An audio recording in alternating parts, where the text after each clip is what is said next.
Your orchid looks healthy. The leaves are green, the roots are strong, and it's been months, but there are 0 flowers, right?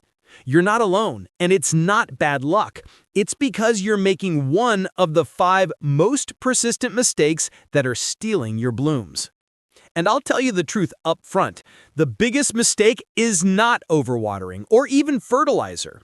It's a simple, single, environmental secret that once you apply it will trigger a flower spike almost overnight. We call it the chill factor. I'll reveal that secret in mistake number 3. Stay tuned because we are fixing your orchid today and turning that green foliage into vibrant blooms. I'm the plant doctor, and after spending thousands of hours caring for these beautiful but often dramatic tropical plants, I know exactly what keeps them from flourishing. We've helped thousands of growers go from leaf-only to full bloom through proven science and simple care strategies.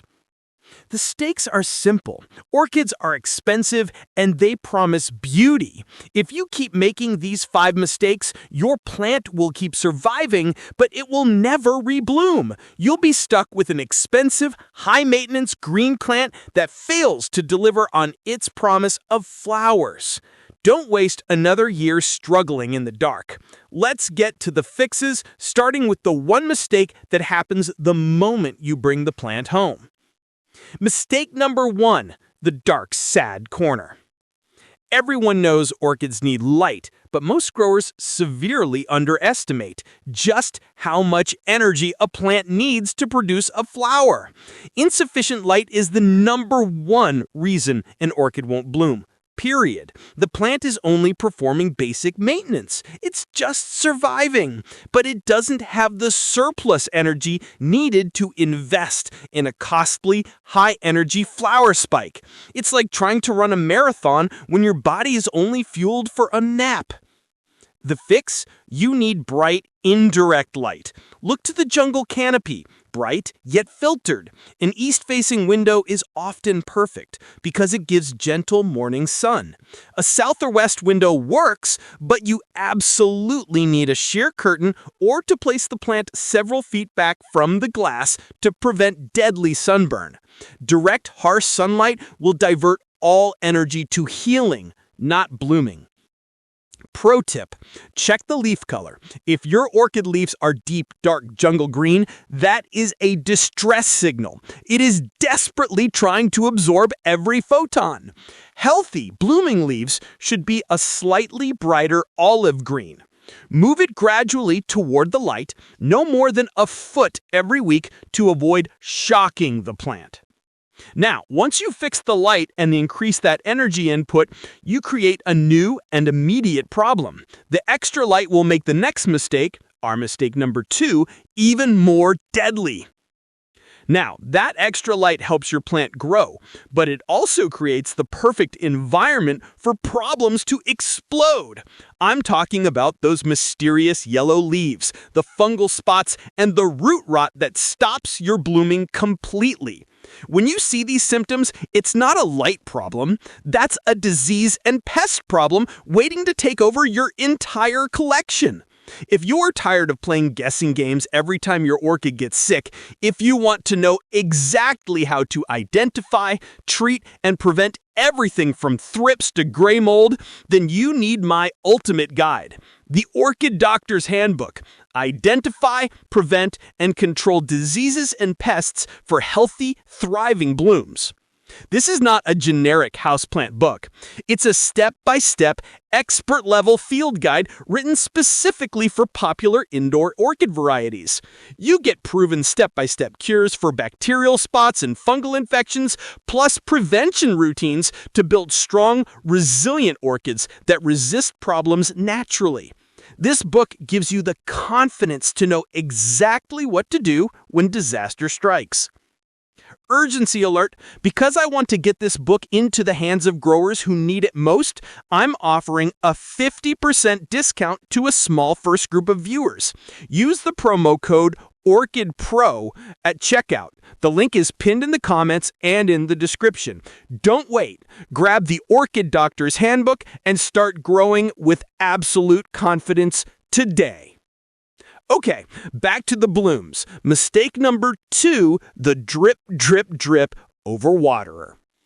Overwatering is the #1 killer of orchids. It's plant murder by kindness. When the roots are constantly wet, they can't absorb the oxygen they need to live. They suffocate, turn to mush, and rot.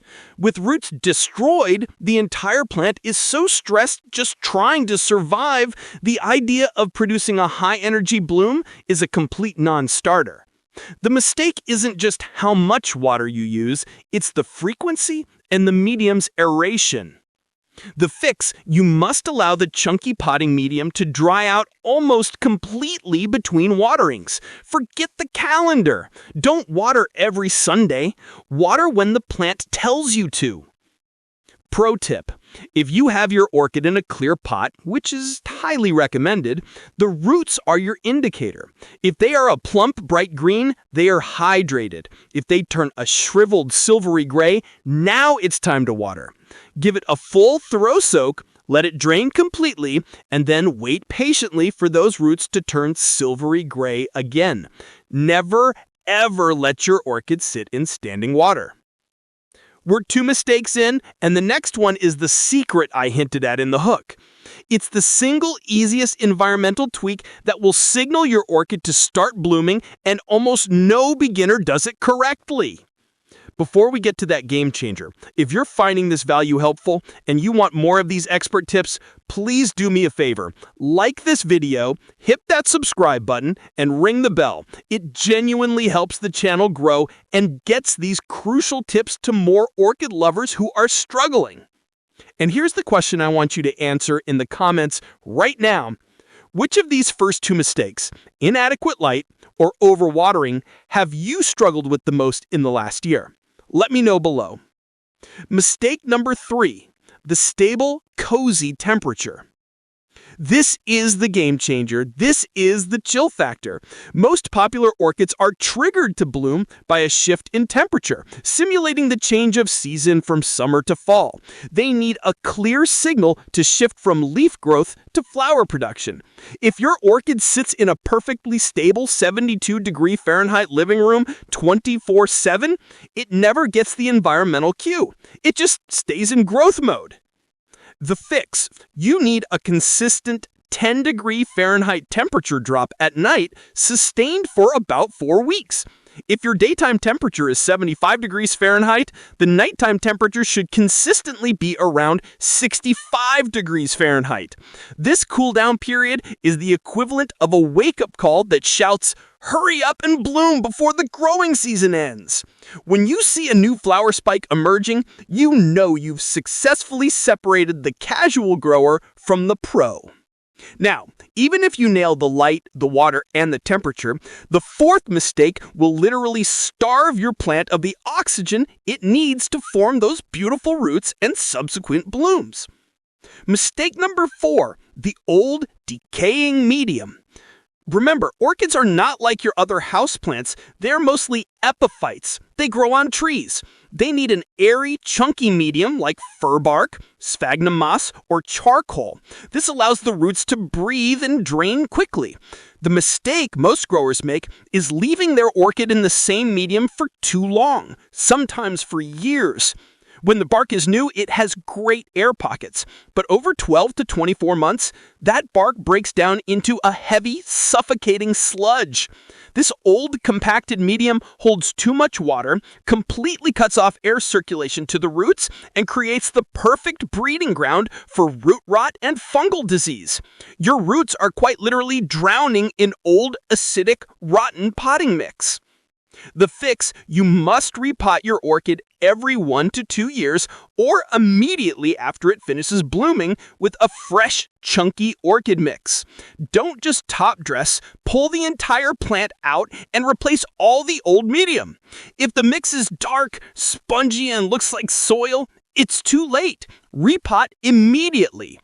Use a high-quality mix and ensure your pot has plenty of side slits or holes for maximum airflow around the roots. Mistake number 5, the starving or overfed plant. This is a tricky balancing act. Orchids are not heavy feeders, but the chunky medium provides zero nutrients. If you don't fertilize, the plant will starve over time and won't have the key minerals, particularly phosphorus and potassium, needed to build a flower spike. It will be too weak to bloom consistently. However, too much fertilizer is often worse than none. Full-strength fertilizer causes a toxic salt buildup on the roots. This salt chemically burns the roots and blocks the plant from absorbing any water or nutrients at all. It's like trying to drink water through a straw clogged with salt. The fix is to use a balanced orchid-specific fertilizer at half strength or even quarter strength every 1 to 2 weeks during the active growth period. The formula weekly is key here, and this is essential. Flush the roots with plain, clean water once a month to wash away any salt residue.